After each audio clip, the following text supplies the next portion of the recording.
All right, we are live.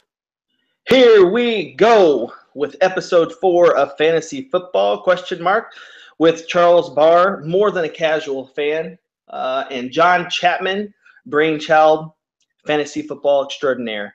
What is up? What Thanks is for up? joining us. I'm excited to talk some more football, man. It Exactly. hasn't been too long, but it's been too long. If It that makes hasn't any been sense. that long. So this week we have tight ends lined up. In our previous 3 podcasts have been about running backs, wide receivers, and QBs. And if you haven't heard those yet, go get a listen and go get the advantage in your fantasy football league. That's what we do. We're So, trying to bring home some championships. That's the goal of this whole ordeal. exactly.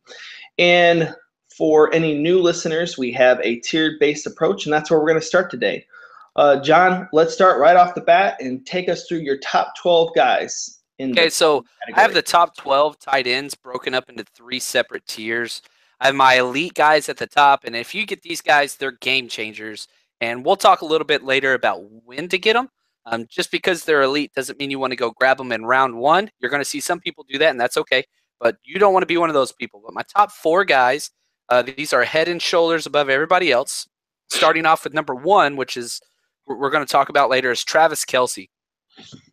I absolutely love Travis Kelce because he has a high ceiling and he has a high floor, which that gives him the jump over number 2, and that's Gronk. I mean, Gronk is exceptional, and if Gronk is healthy, he'd be number 1. The problem is, he's only played every game in the season twice in a 7-year career. Now, Wow. whenever he did that, he would have been a wide receiver, the wide receiver 1. 17 touchdowns, 1,300 yards, just absolute beast. But the problem is he's missed a whole lot of games, and so just understand that when you miss that many games, that's a huge risk. And if you draft him in the first or second round and he doesn't play, very similar to last year, then you're in trouble. So Gronk has missed 18 games the past 4 years. That's a whole fantasy season. It's over a fantasy season. Yeah. Rounding out the elite guys, I got Greg Olsen at 3 and Jordan Reed at 4. So before I go to the next tier, Charles, what do you think about those 4 guys? Yeah, I've always had Greg Olsen, a guy I have loved to lean on because he's just so consistent. Like, I don't know, I could always rely on him for like a touchdown a week, but I'm starting to wonder about him. Like, have we worn out Greg Olsen? Is there somebody else who's going to take over for him? Right. And so the thing with Greg Olsen, he's the first tight end in NFL history to have 3,000-yard seasons in a row. Wow. Nobody's ever done that before. Not Gonzalez, not Gates, which is just unreal. And it just shows you how consistent he is. And so he's definitely got the lowest risk of this elite class, but he also has the lowest ceiling. He's not going to finish higher than he did.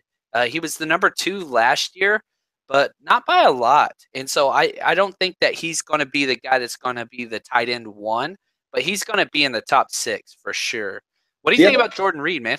yeah, that's what I was going to go to next. He's a guy who I fear to draft, actually, because he disappeared in games. I'm not necessarily how that factored out in his fantasy production, but being an Eagles fan, I've watched him play the Eagles, and I kind of keep track of the Redskins to see what they're doing. And that watching their games, sometimes he just fades away. So No, I'm not so you know, sure about him. it's interesting the way he plays.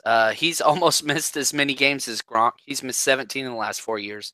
And his Wow. problem is concussion. So he has 6 known concussions. If you've ever played football, you realize he probably has more than that. And he's probably 1 concussion away from being done. You don't wish that on anybody, but that's a major concern there. Now, the good thing about him is, let's say you do draft Jordan Reed, you have to draft Vernon Davis. Just the very last round of the draft, you can pick him up. His ADP, his average draft position, is number 292 right now. So, I mean, he's a waiver wire pickup, but just do me a favor and do yourself a favor. If you do draft Jordan Reed, that's fine. Just give yourself that very last roster spot for Vernon Davis Yeah. because when he came in, he put up great numbers.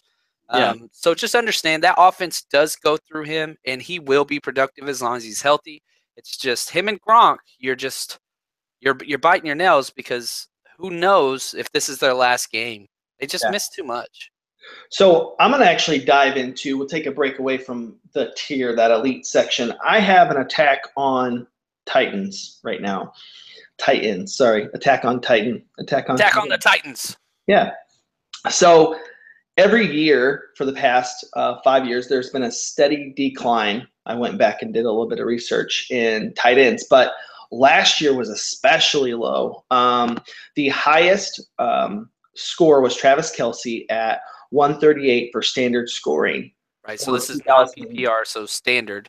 yep, for standard. So 2016. Then you go to 2015, you have Rob Gronkowski scoring 183. And Travis Kelce, if he was in that same year, he would have been sixth or seventh. Yeah, that was a crazy year for tight ends. Yeah. And it's dropped off since then. Everybody thought it was going to keep going, and it just hasn't shown. But there was some consistency between 2013, 14, and 15. Really, before that, it kind of does drop off, and it's in the same area. But my question to you is, should I be scared of drafting tight ends as high? Because you remember, I mean, just a few short years ago, you had people taking Rob Gronkowski in the first round. Right. Yeah. So I've got two different ways to answer this question. One, I'm going to go in about just draft and roster construction, and then two, kind of the NFL and where that's going. So number one is I do not advise taking tight ends early. They are the least valuable fantasy position, player position. Kickers and defenses, I don't really count too much, but you don't want to focus on a tight end. And the main reason is what this is why. Some teams have two quality tight ends. You have teams like the Chargers, the Patriots, the Redskins we just talked about. They have two fantasy viable tight ends. And of each team, let's say you have a 12-team league, you can only start one tight end. Now, I understand that you can start a flex tight end in most leagues, but you don't want to do that because they're not putting up the numbers that most wide receivers are. So I totally believe in waiting on tight end unless somebody just extreme falls to you. And so just last year alone, so last year I'm in several leagues, so keep that in mind. But I picked up Dennis Pitta, who finished as a top 5, Rudolph from the Vikings, top 5, Cameron Brate, top 10, and Doyle, he didn't put together the solid season, but he was a number 12 tight end last year, so he was still a tight end 1. I picked up all of those guys. Those are all top 12 finishing guys off the waiver wire in all my separate leagues, not the same league. Yeah. But that's going to be available because what happens is not everybody's going to keep two tight ends. So if you draft Kelce, you're just taking one tight end. So you have about half of the 12 teams will select two tight ends. So that means 18 tight ends will be rostered on all fantasy squad. That means there are so many guys that are available on the waiver wire. Right. And so you do not need to go after tight ends early. Okay, that's very, very important. Now, second point, and this is more NFL focused. What happened with the Patriots after Gronk had that crazy year, and it started way back with Aaron Hernandez and Gronk, whenever they both came out and dominated. The NFL is a copycat league, so everybody's like, oh, man, everybody go get these athletic freak tight ends. And, well, the NFL responded. And so now all the safeties are these uber athletes that used to be running backs that are designed, first and foremost, to stop guys like Gronk and like Kelce.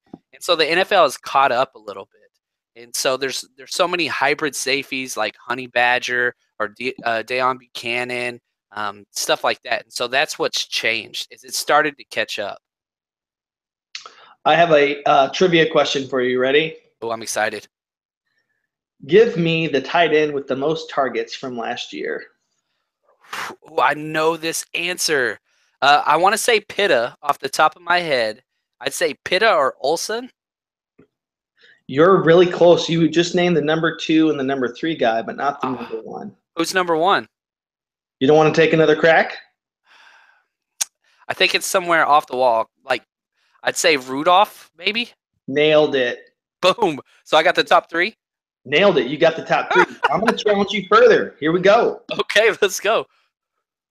In 2015, who led the league in targets for tight end? In 2013, I say Delaney Walker. No, sorry. Well, 2015, but you're also right. It was Delaney Walker. Yeah, that dude crushed it that year because I remember a lot of people One, I'm a huge Delaney Walker guy. He used to play for the Niners. We should have never let him go. And so every single time he dominates, I just like cry a little bit on the inside. That's okay. We got Vance McDonald. He's great. Psych. Yeah. We have tight ends performing all over the NFL as a 49ers fan, just not for our team. Just not for Hey, our team. you loved the Vance McDonald pick, by the way. He was a Jim Harbaugh pick, I believe. Well, Trent Baalke was in charge of the draft. He was out of Rice second round, but nah, he needs to be cut. They tried to trade him in the draft. He needs to be gone. He needs to be gone. Sleeper pick if you're in Dynasty, get George Kittle, tight end out of Iowa for the 49ers. The kid is going to produce in that system. Might not be this year, so I wouldn't don't recommend him for best ball or redraft, but Dynasty, oh, you best believe I'm getting that boy in every Dynasty league. And you can get him in the 5th or 6th round of your Dynasty rookie draft. So he's almost free. That's awesome. I want to just ask a quick question about an elite guy, and then we need to move to the next tier. So the loss of Macklin, how many more targets and how many more touchdowns, or what do you think the impact is for Kelsey? Oh man, well one it helps Kelsey big time, and it shows you they're going to put that entire offense through Kelsey, which is so great. I mean, Alex Smith can throw it 15 yards. Again, talking about former 49ers. And so it's all going to be short passes, screen passes out to Tyreek Hill. And, they got a couple rookies out there that they're trying their hardest to see if they're going to pan out. But this is going to be a run-heavy offense, screen to the receivers.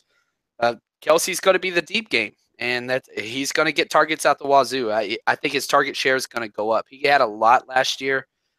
He finished with over 150. He had 115 targets last year. But I think that's going to go up, and he should stay healthy. He's played 3 straight years without missing a game, and so that's why I have him number 1. Is he's super safe, and he's a beast. And if I know my Andy Reid like I think I know my Andy Reid, I think I feel you. they're in for a bad year because Andy Reid likes to kind of just dominate, like just that almost Super Bowl kind of guy that going to get to the playoffs for sure, going to draft decent, going to get some steals. He's actually very good about drafting deep. But he had 12 straight wins last year. Yeah, that's unreal. It is impressive, but I don't think that they added very much. I know you love Kareem Hunt, but they lost Macklin. They didn't really give any other support to Alex Smith. I'm not loving them. Let's move on. Moving on. Tier 2, take us through it. All right, so tier 2, these are my 5, 6, 7, 8 guys. Guy we just mentioned, Delaney Walker at number 5. I really do. I love Delaney Walker. I don't know if he's going to be able to continue with what they're doing. They added, 2 stud wide receivers and Corey Davis in the draft and Eric Decker. He's going to take that slot role. And so there's just going to be a diminished role there. Now, number 6, this is going to be kind of the big shocker for everybody, and that's Eric Ebron. I love me some Eric Ebron. I really do believe this guy is going to be putting up crazy numbers. He's super young. He drops a lot of balls, but I think that offense, I think they're going to try to use him like crazy. 7, Tyler Eifert, who I absolutely adore, but he just can't stay healthy. These are the games that he has played in his career. First year, 15 games. Next year, 1. Next year, 13 games. Next year, 8. So it seems like every odd year he balls out. And guess what? It's 2017. So he's scheduled based off that. I don't know how much stock you want to put in that, but it's just kind of the way it works out. But he's averaged almost a touchdown a game. And that offense is set up for, they got their franchise player in AJ. They got their possession guy, Tyler Boyd. They got their speed deep guy, John Ross now. But whenever it's in the red zone, that ball's going to Tyler Eifert. So he's going to be huge on touchdowns, best ball leagues, target that guy. And then the last one that I got is your boy, Zach Ertz. Ugh. It's tough, man. Zach Ertz has been a guy who you want to love, but I got to be honest, as an Eagles fan, he disappears. He goes away in big moments, and you know who steps up? A guy who doesn't get enough credit, and Brent Selleck. He comes out, he balls out, he takes hard hits over the middle, and it kind of does what Zach Ertz doesn't. And then there's a third guy I'm going to throw in there who I was really surprised to see that we kept in Trey Burton. He is somebody who not a lot of people know, but he is a baller. So I get that. And football-wise, I'm a huge Selleck fan. The problem is Zach Ertz finished as tight end number 6 last year, and he missed 2 games. Yeah. It seems like every year he's been in the league, he starts super slow. And so if you are a person that waits on tight end and you really don't like the way things shake out after your draft, wait till week 2 or 3 and try to trade for Zach Ertz because he has 2 to 3 weeks where he's just terrible and he lights it up at the end of the year every single year. He had 30 targets in weeks 15 and 16 last year. That's just in 2 weeks. That's a trip, man. So if Wentz keeps looking his way, he's got major upside. And now there's lots of receiving help there with Alshon and Torrey Smith. So I don't know. His ADP is 109, his average draft position. And so he's going as the tight end 11 off the board. And I think he's great value there. I really do. Yeah, it's tough. So did you get through the end of the ranking? You went. No, so that was the end of that tier. Let me just run through. I'm not going to go in depth on all these guys, but my last tight end one. So whenever I say tight end ones, most leagues have 12 teams, so the top 12 tight ends in my rankings. Number 9, I have Hunter Henry, major touchdown upside. 10, Kyle Rudolph. As long as Sam Bradford's there, he can't throw it far. So he'll keep throwing to the tight end. Number 11, Jimmy Graham, which I'm probably too low on. He finished number 3 last year. I just hate that offense. And number 12 is Jack Doyle. As long as Andrew Luck is healthy, whoever his tight end is will produce. Even weird, common named white people that probably he's just so awesome. I love Jack. He just doesn't look like a football player, but man, he just works his tail end off. So he's my number 12 guy. What number did Martellus Bennett finish at? I don't think I heard it. 13. I got him at 13. So wow. Okay. he definitely could bump up. I love Marty B. You look at what he did last year. He finished as the number 10 tight end, and he was the second tight end on his team. He had 700 yards, 7 touchdowns. Now, one thing that's interesting about Bennett, he outscored Gronk in 5 of the 8 games that they both played in. And so the guy can play. Everybody keeps letting him go because he's just crazy. He's absolutely crazy on and off the field and whatever else, but he does. So we have our very first question from a listener. Happens to be my brother. Oh, that's cute. Yeah, it's kind of cute. Richard wants to know what you think the effect that Bennett is going to have on the Packers offense. It seems like they haven't had a game-changing tight end in quite a long time. Jermichael Finley, man. What's that? You got to go all the way back to Jermichael Finley. Right. Oh, man. He could still be playing if he didn't have those crazy injuries. But I'll say this. So what the Packers have always done is they try to bring in these kind of second-tier knockoffs to elite tight end potential. You look at who they had last year, right? They threw out Jared Cook, who's been all over, and the athleticism's there and all that stuff. He just dropped a lot of touchdowns. And you could see the thing with Rodgers is you don't need to be a coach to figure out what's going on. If you watch the football game, Rodgers will sit there and stare at the ground after you drop a pass and shake his head side to side. You know he's not going back to you, and he doesn't. And so Martellus Bennett has the potential to be so great. But, and here's my concern, Martellus Bennett is known as being a pretty big a-hole in the NFL. Yeah. And so is Aaron Rodgers. And I love Aaron Rodgers, but he is a huge a-hole. And if they clash, that could be huge. So I think that he could be top 6 for sure finish. But man, I don't know. Something about it just says stay away. Now, if I can get crazy value on him, then that's great. Here's the deal. I'll say I disagree with that. Your ceiling is top 6 because, in all honesty, there is an alternate universe where he could be, dare I say, number 1 or 2. I mean, it's possible. He's so many tight ends. Can have that kind of impact. They have a volume offense like that. You have guys like Devontae Adams who, in my opinion, isn't that special of a wide receiver, but because of the offense that he's in, his fantasy value is high. So I think Martellus Bennett is a very fantastic tight end athletically. Sometimes he drops the ball. Sometimes it looks like it's out of like laziness though, or will. But put him in a position where he can succeed a little bit later on in his career. Maybe he's starting to put it together a little bit that my time's limited and I need to be productive. And so if you look at his career, so he's started 30 this year.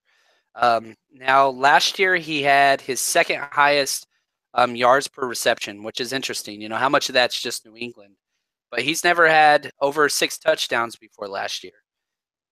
He had 900 yards once with Chicago, but we'll see. We'll see. He's going to have to play better than he has anywhere else. And he's been with a lot of teams: Dallas, the Giants, Chicago, New Yeah. England. He's on his 5th team. There's a reason why people are letting him go. I have another listener question. It's from my dad, so just family questions. Anybody else want to give a question who's not my family? Yeah. Do you have to be a member of your family to ask a question? When we get our first listener question that's not family, I'm going to be so excited. But so we're going to talk about a tight end who I have a ton of respect for, who I hate and love. Actually, I love him. I don't hate him at all. He's got great character. He's produced for the Cowboys forever. And he's the ageless wonder, and the dude just signed like a 12-year extension. What the heck? Why do you give an extension to a guy who is so old and shouldn't be producing? But here's the question, John. What is the ageless wonder's fantasy impact? What does he have left in the tank? He's got a lot, which is crazy. That's crazy. It doesn't make any sense. But if you look at what he did last year, he had 6 games over 10 points, which doesn't sound like much. But if you look at where you're getting him, right, he's so cheap. He's almost undrafted. Like, you can get him in the 14th, 15th, 16th round. And the main reason why is he's not exciting. Okay, so last year was his lowest ever in yards, but he had 673, and he only had 3 touchdowns. But, man, he just gets so many targets, and I don't think that's going to change. And me neither. We've talked on this podcast earlier, a few episodes ago, that Cowboys aren't going to be doing as well as 13-3 like they did last year. That defense is going to need some major help, and they're going to be playing from behind, which they didn't have to do last year. They're going to have to throw more. So I believe in getting in on these Cowboys receivers and Dak with their value, because I think they will all exceed. Now, my ranking for Jason Witten, he's 17. So, you know, I'm guessing about 18 tight ends will be rostered, and you could basically get Jason Witten for free. And here's what I would do. Again, if you get somebody like Gronk, okay, and you don't get to get Dwayne Allen, his backup there, get Jason Witten. Balance him with a super safe tight end that you can start whenever Gronk is out or injured. Tyler Eifert, pair him up with Jason Witten. That's just such a perfect pairing that will pay off. And again, it doesn't cost too much. Right. And he's got Dez, playmaker, out to the outside. He's got Cole Beasley, who seems to be on a forever crossing route, and he's really good at it. And then you've got Terrence Williams, who I believe is still there. Yes. And they signed him to an extension. Of a number 2, but he's still providing that deep threat, big body. And then you've got to respect the run at all times with this offense. And it just seems like Jason Witten is that guy who, you know, the middle linebacker ends up with the job to guard him. And he's going to beat these middle linebackers on a consistent basis because this guy can run a route still to this day. It's not the quickest route you've ever seen, but it is very effective. And you got to give him that. Okay, so moving on. Dennis Pitta is out. Who gets the job with the Ravens? So I don't think they know that yet. There's a lot of options there, but I don't think that anybody really knows. So let's just look at last year and kind of what happened. You got Crockett Gilmore there. He had 21% of the snaps. Then you had Darren Waller. He had 20% of snaps. He just got suspended. And then kind of the big name there is Max Williams, but he only played 54 snaps last year. I don't think he's even going to make the roster. The big name that I think is, and that's going to be Ben Watson, Bubba Watson, who didn't even play last year, but we remember what he did with the Saints. And for that tight end role, all they need is reliable hands that can catch 3rd and 4 passes from Joe Flacco, because they throw the ball more than anybody. That's all they do because they're terribly coached, and Joe Flacco's not a great NFL quarterback. And so I think it's going to be Ben Watson, but I would put Gary Barnidge as kind of a dark horse. He's a free agent right now, cut by um, the Browns. And Yep. so I think if he goes there or if a trade takes place, let's say they send Vance McDonald there, the 49ers, they were in talks during the draft. I think that'd be a great fit. But I still would not bump them up into my top 12. I'd probably put them at about 16, 17, 18 range, maybe And even lower than that. Gary Barnidge 2 years ago was the #2 scoring tight end with 9 touchdowns. I mean, the guy can play, but not a believer in that offense this year. We're going to talk a little bit more about their division, not in this episode, but in the future one. Let's move on. Who has the higher ceiling this year, O.J. Howard or Evan Ingram? Whew. So I'm gonna answer your question on the cheat a little bit. Definitely OJ Howard has the higher ceiling. I'm not a big fan of the Evan Ingram pick. Not as he's fine as a player. I just think that's a bad fit. But I would go with option C, and that's David Njoku, the other tight end that went in the first round to the Browns. I think that guy is going to be absolutely special. One, he has zero competition. Like we said, they cut Gary Barnidge, which I think was a mistake. It's funny. Gary Barnidge, as soon as David Njoku was drafted on draft night, he tweeted at David Njoku and said, "Hey man, so glad to have you in the tight ends room. Can't wait to work together." And then the next morning they cut Gary Barnidge. So it was just kind of like, oh man, he's being friendly. That sucks. Right. But OJ Howard, man, he's not stepping into an automatic role. Will he be a starter? Yes. But Cameron Brate's not going anywhere. He had 8 touchdowns last year. Like, that guy is still going to be a target of Jameis Winston. And then if you look at Evan Ingram, geez, man, probably the most crowded receiving core in the entire NFL. Odell Beckham's getting his no matter what. Then you got Brandon Marshall around the goal line. Then you've got Sterling Shepard, the rookie sensation last year, and then Evan Ingram. And my player comp for Evan Ingram was Brandon Marshall. They're going to be playing the same role. And so I really think that was a wasted draft pick. They could have done so much more. They needed a running back.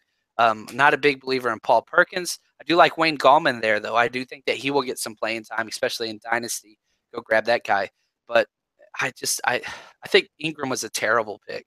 And two, they should have got a tight end who could block, because that's the knock on Ingram, is that he can't block, and they already have an offensive line that can't block. So it's not like you can leave him out there and he's going to do a solid job to help chip on a guy. So the problem with Ingram isn't so much that he cannot block, it's that he's never done it before. So you assume he can't. He's undersized. He's pretty small. He's about 240, and he was a wideout. He played split out almost 90% of his snaps at Ole Miss. And so you're going to tell that guy, okay, for the first time ever, I want you to put your hand on the ground. Oh, by the way, it's against NFL-style defensive ends. It's stupid. This was like if a kid played Madden was making the draft pick, I felt like. I just felt like it was, I don't know, maybe he'll be the next best thing. But you have so much young talent at that position. I don't know. Yeah, I don't think so, because there's too many mouths to feed on that offense. It would be hard to see unless the Giants are scoring 45 points a game, which, hey, maybe it's possible, but not with Eli running that. Not with Eli. I'll say on a side note before this next question, this draft was the most surprising draft that I've ever seen, I think. That was awesome. Right? I mean, the first round, you didn't see anything coming. The Chiefs taking that QB out of Texas Tech. Yeah. Even Ingram was a surprise. You're like, what? And then how far did O.J. Howard fall? And that kind of gets back to did the Bucks really have hey, we need to go get a tight end? Because Brate had such a good year, but O.J. Howard falls to them, and they're like, we can't pass up on a top 5, 7 talent in the draft. It didn't make any sense. He fell all the way to 19. And I absolutely love the pick. I think it's great. You've got to do whatever you can to keep your young quarterback moving in the right direction. And let's be honest, Jameis Winston has looked awful at times, and he's looked spectacular at times. And so anything you can do to make him feel better, man, you go for it. Now, I will say this. It seemed like all the tight ends fell. I had David Njoku higher, but O.J. Howard is complete. So I think he'll pan out eventually. But Cameron Brate's still going to get some work there. So I see that you have some number 2 tight ends that are ranked higher than number 1 tight ends. You First, mean like number 2, like second string, like on their second team? string, sorry. Okay. And number 1 is Hunter Henry, and the other one is Dwayne Allen. Yes. Yeah. So I have Dwayne Allen ahead of a lot of people. And again, it's just because we keep seeing it. We saw what the Patriots can do when they had Martellus Bennett, when they had Aaron Hernandez, and shoot, even Tim Wright. Like if you go back in 2014, Tim Wright had 6 touchdowns in that. He didn't even play all the games, but they love to use 2 tight end sets, and they are a matchup based team. So whenever they play against these small speed defenses, they're putting 2 tight ends out there, and they will use them. Brady will throw to whoever is open. Who So was that other tight end, though? There was another tight end they used for a minute. He was like 6'7", and then I think the Jets went out and got him the next year. yeah, Ryan took him away. Gosh, what was his name? And everybody fell in love with the guy. I can't remember his name for the life of me. I think he's on the Right. Saints right now. Oh, Yeah. Oh, this bothers me. Somebody tweet at me and let me know how stupid I am for not remembering this name. But it's all good. So I think this brings us to our first bet of this. We betting? Are we betting? We're betting. So here is the bet. See, it's not fair. You get to look at my rankings and you get a cherry pick. Yes. But that's okay. They're my rankings, so I should take responsibility. So here is the bet. Great rankings come great responsibility. And then you will set the terms. The bet is this. We're each going to choose a candidate, a second string tight end, and whoever's candidate outperforms the other, they win. Okay, so this is PPR scoring, correct? No, I'm going to go standard. Oh, you wuss. Wait, why? Just so like my grandma plays standard. Fine, PPR. Half point PPR. Okay, half point PPR. Deal. I'm going to take Dwayne Allen as the number 2. I know that seems easy, and it is easy, and that's why I'm taking it. So I think Dwayne Allen is going to outscore whoever you pick. Who's your pick? Okay. So any second string tight end on an NFL team that will finish with more points in a half point PPR than Dwayne Allen? Right, not CFL, but the NFL. Yep. Okay, cool. Not European leagues. All right, I'm going none other than Hunter Henry, which is not a safe bet at all. But I have him as my number 9 guy, and I think that he has the chance to just dominate. He had 12 less snaps than Antonio Gates last year, so technically he qualifies second string, correct? John, I got to stop you. You've now started to go up and down. Sorry, brother. Okay, I think I just got excited. You did get excited, but it actually did start to spike really high. Oh, I got you. We should probably, for editing purposes. Oh, it is. Yeah. Oh no. For editing purposes, redo the bet. Okay, hold on. Let me open it back up and see if it's staying. Sorry, YouTube live audience. You get all of the fun, not just the stupid jokes and stuff, but you get this as well. Oh, you know what happened? My phone, I think, bumped the USB port, so I think it unplugged and plugged back in and went to default mode. You sound good now. All right. Hold on just a second. Let's just go back to it. We'll start back at the – I know where to start. This is good, man. We're doing good. It is good. This is awesome. YouTube audience that is there, I'm sure you approve, even though there's probably just 1 or 2 of you. That's okay. Enjoy. All right, we're going to jump back now. So you guys just heard this again, and we're going to act like it's all a surprise. Don't tell anybody. Don't tell anybody. Hashtag Hollywood. Hashtag selfless plug. Okay, so I see that in your rankings, you have second string tight ends higher than first string tight ends, and you have Dwayne Allen and Hunter Henry. So please explain yourself how a number 2, a second string tight end, can have more fantasy production than a number 1. So that's 100% about talent and the opportunity that resides there with those teams. So both those teams, I mean, you've got Phillip Rivers and the Chargers, who probably throws to his tight end more than anybody in NFL history. You look at they've tied the record with they tied the record with Antonio Gates for most touchdowns by a tight end, and they're going to break that this year. But I tell you this, Hunter Henry, that dude's going to ball out. They've had members of the coaching staff come out and say Hunter Henry probably could have had 16 touchdowns this year, but we were trying our hardest to break the record with Antonio. Wow. And so if you look at what Hunter Henry did last year, and you mean to tell me that while he put up all those crazy numbers, they were purposely trying their hardest to throw it the other way? That doesn't even make sense. Crazy. Now, yeah, I just think that he's going to be able to put up some crazy numbers. I really, really do. He had 7 touchdowns last year, and they weren't even trying to get him the ball. Yep. It's crazy. And if you look at Antonio Gates, he had 93 targets. They were giving him lots of looks.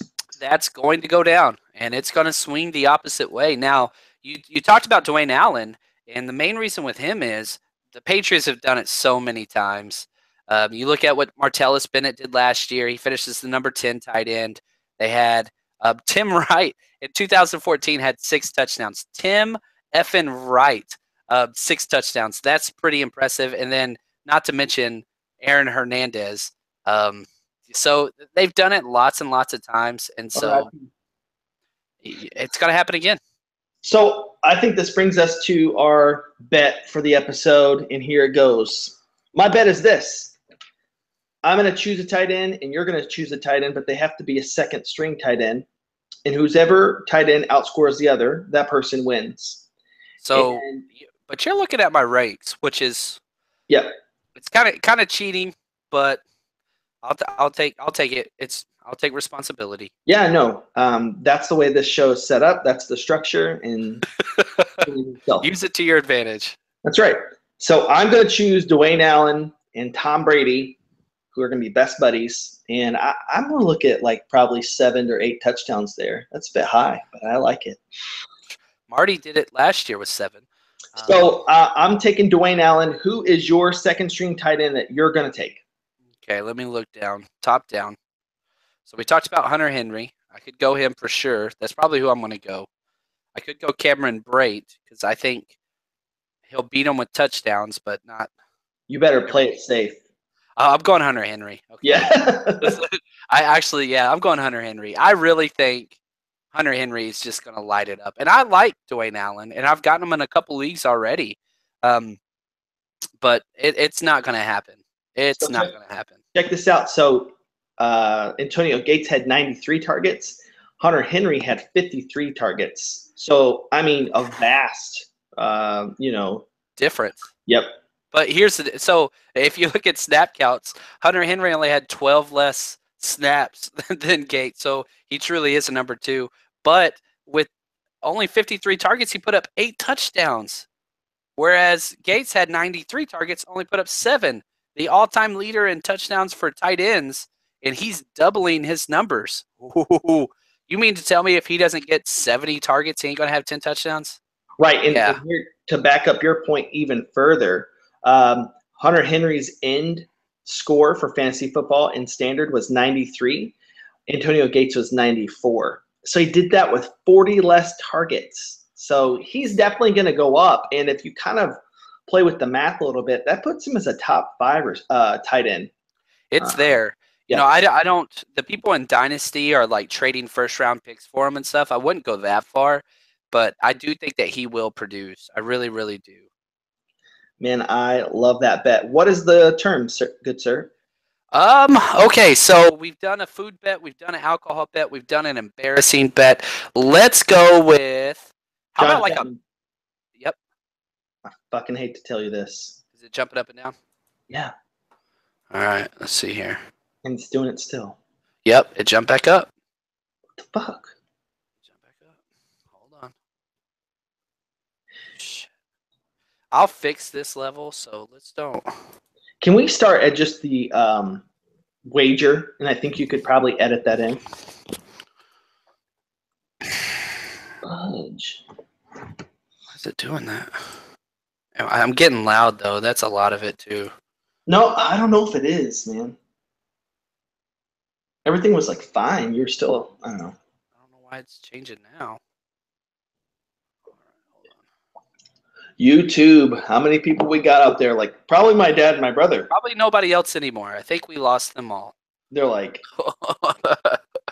All right, let's just move forward with no, start with the wager.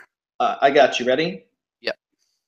All right, good sir. What is going to be the actual terms of this bet? Okay, so we let's recap what bets we've already done or what we've betted on. We've bet an alcohol bet, we've bet a food bet, we've bet an embarrassing bet. Let's do a painful bet. Let's do something that is going to be just unbearable. And here's why I say this. My wife is currently going through the Gilmore Girls, which is just godforsaken, terrible television. Yikes. It's as bad as can be. It's just bad. So, how about this? The loser, whoever loses this bet, has to watch a full episode and give a typed page breakdown that you will read on the podcast. Oh, okay. Okay. So the winner gets to pick what show, whether that's Gilmore Girls, which is just stupid, but they're only like 20 minutes. I'd say something like The Bachelorette, or I don't know. Is it really? Yeah, it's serious. Yeah, I'll stay with it. Like maybe we should just do The Bachelorette. Like the loser has to watch like a Bachelorette episode and give us their film analysis critique of the. That would be awesome. As long as I win, it's awesome. If I lose, then I hate this damn bet. Oh, dude, so cool. All right, let's move into our last segment, and that's where we talk about NFL division. The NFL division we're going to be talking about is the AFC South. Some people see this as one of the weakest divisions in all of football. Your thoughts, sir? So I'm not the biggest AFC South guy, but they have been bringing themselves up. Yeah. They are just kind of like the poster child for young talent in the NFL. And so I'm going to start with fourth place, my bottom dwellers every single year, and that is the Jaguars. I do not think that they can win. I don't think they know how to win. I like their new coaching staff. I love that Tom Coughlin's there, but they have not had a winning record in a decade. It's got to change sometime. Not with Blake Bortles, it ain't. He's a fantasy quarterback, but he is not an NFL quarterback. He's terrible. We've already made a bet on this. I like those Jags. You know I have them somewhere different. Gosh, you're crazy. Who do you got number 3? Number 3, I got the Colts. They should be a Super Bowl caliber team, but they have a terrible defense, and their offensive line is still struggling. And so back-to-back 8-8 seasons. But Luck is one of the best, and so there's been reports out he's not even throwing yet, but I think this was kind of planned whenever he had his surgery on his arm that he would be out this length of time. He should be thrown by training camp. If he's not thrown by the second week of training camp, then I'd get worried, but he should be fine. Number 2? Number 2, I got the Titans. They're awesome, man, and I think they could hands down win this division, and they could do damage in the playoffs. That is the first or second best offensive line in the NFL. There's no holes on this roster. There was one glaring need, and that was at cornerback, and they drafted Adoree Jackson in the first round out of USC. Now, he's very raw cornerback. Is he going to be able to fill in right away? He'll be starter day one, but if that defense stays like it's been and Mariota stays healthy, oh my gosh, they're going to be unstoppable. So I could see them doing something very similar to what Dallas did last year. I would not be surprised. So you have the Texans number 1? I do. They've won it 3 years. They've won it 3 years in a row. I know. They're getting J.J. Watt back. He didn't play at all last year. They traded away Brock Osweiler, probably the biggest upgrade on their team. I do believe in Deshaun Watson. I think he'll be starting by week 6. And, man, they don't need that defense. You don't need offense to win. They've gone 9-7 3 years in a row. I'm going to tell you why I don't believe in the Texans. Okay, let's hear it. It's the offensive line. I don't – when Arian Foster was doing his work, hey, man, that was behind Brandon Brooks and a few other fellas and a few other tight ends who could block for real. No. So their run scheme was ridiculous. He was a very good running back, and then you had some outside help. I know you got DeAndre Hopkins there. I know you've got Will Fuller, and you've got some other tools there, and Lamar Miller. Just not a believer. So I'm going to go through my rankings real quick, and then we can debate this. Okay. In dead last, I have the Colts. Oh, you got the I think Jags finishing ahead of the Colts? absolutely. Here's what's going to Wow. happen. Andrew Luck's going to get hurt in about week 3 or 4, like Yeah. a David Carr, like a mini quarterback who has a bad offensive line and gets hit and hurt, and he can only do it for so long. I seriously love Andrew Luck, and I feel so bad for him that he's been treated like this. So I got them dead last. Okay, they didn't really do anything special to their team. They went backwards. Right. In third place, I have the Texans. I think Deshaun Watson will end up the number 1 quarterback there, and I think he'll do a pretty good job. I just don't think that they have enough pieces to move up in that division, because I do have the Jaguars making a jump. I know you disagree, but I think that Fournette was the recipe for success. You mentioned Tom Coughlin, and here's the deal with Tom Coughlin. When was he most successful? When he had a good running back. Brandon Jacobs, Tiki Barber. You're talking about this guy knows that for us to be successful, we have to have the run, because nobody is going to respect play action or anything. And for whatever reason, Chris Ivory, he didn't look himself last year. TJ Yeldon still kind of finding himself, but Fournette is a beast, and he's going to put people on their backside. That's going to open up things for Hearns and for Julius Thomas and for Allen Robinson. And I agree with you. Blake Bortles is what keeps them away from being elite. It's awful, man. Terrible. Do not sleep on this defense. Calais Campbell. That was huge. A second year with Miles Jack at just one position. Jalen Ramsey, future lockdown corner. They have spent money and time on this defense. Do not sleep on them. And they put AJ Bouye. They signed him from the Texans to man the other corner. So they have zero weaknesses on that defense. I agree. Dante Fowler's really his first real full training camp, so we think, without injury. So I'm loving the Jags. I've been a believer in them. They let me down last year. I believe in the bounce back by Blake Bortles. Let's do it. And then at number 1, I've got the Titans. Like you said, not a lot of holes there. Eric Decker, Corey Davis, Delaney Walker, DeMarco, and everybody's not really talking enough about what Derrick Henry started to look like the last 3 games. He started to look like somebody who was going to surpass DeMarco. So we'll see how it goes. It's good stuff, man. I like it. That's probably a division we disagree on most, but that's okay. I am way smarter than you, so it's cool. Right. We always start off the podcast with Charles Barr, casual. Or I do. I just insult myself right away. All right, man. So this has been episode 4.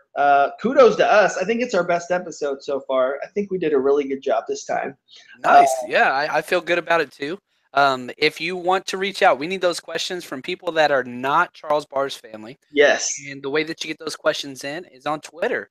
You can reach out to us at JL_Chapman. That's JL_CHAPMAN. And we are on iTunes now. What's up? We're also broadcast live on YouTube. And you can look us up on Spreaker, SoundCloud. We're all out there. It's fantasy football with a question mark. So hit that subscribe button. That way, anytime we put up a new episode, it just goes straight to you guys. And next week, we're going to talk about we're going to do a live draft. Oh, yeah. We're going to walk through that. Actually, I'm going to do the draft, and then John's going to kind of like analyze what I'm doing and tell me how dumb I am. That's going to be cool. But then I also think we're going to kind of talk about what it means to be in a fantasy football league, what it means to run a good fantasy football league, those kinds of things. So excited for that, and we will see you later on the Min, Jay. Peace. Peace.